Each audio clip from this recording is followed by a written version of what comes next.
नमस्कार, मी ज्योतिष शंकर पाटील, कस्तुरी मार्केट, गणपती मंदिर, संभाजीनगर, चिखली, पुणे। भाद्रपद शुद्ध पौर्णिमा 7 सप्टेंबर 2025 रोजी खग्रास चंद्रग्रहण आहे।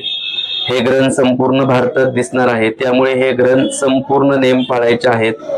ग्रहण चालू होत आहे रात्री 9:57 त्याचा मध्य काळ आहे तो 11:42 आणि ग्रहण मोक्ष काळ आहे तो 1:27 हे ग्रहण सगळीकडे दिसत असल्यामुळे आणि काही राशींना ते ग्रहण खराब आहे। अशा राशी आहेत, शुभ फळ आहे ते मेष, वृषभ, कुंभ, धनु या राशींना शुभ फळ आहे। मिथुन, सिंह, तुळा, मकर या राशींना मिश्र फळ आहे। कर्क, वृश्चिक, कुंभ, मीन या राशींना अनिष्ट फळ आहे। ज्या राशींना अनिष्ट फळ आहे त्या राशींच्या व्यक्तींनी किंवा गर्भवती महिलांनी हे ग्रहण पाहू नये। हे ग्रहणाचे नियम आहेत।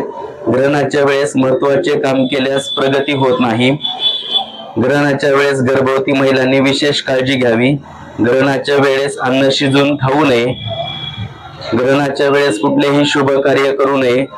कोणतेही धार्मिक ग्रंथाचा अभ्यास करू नये।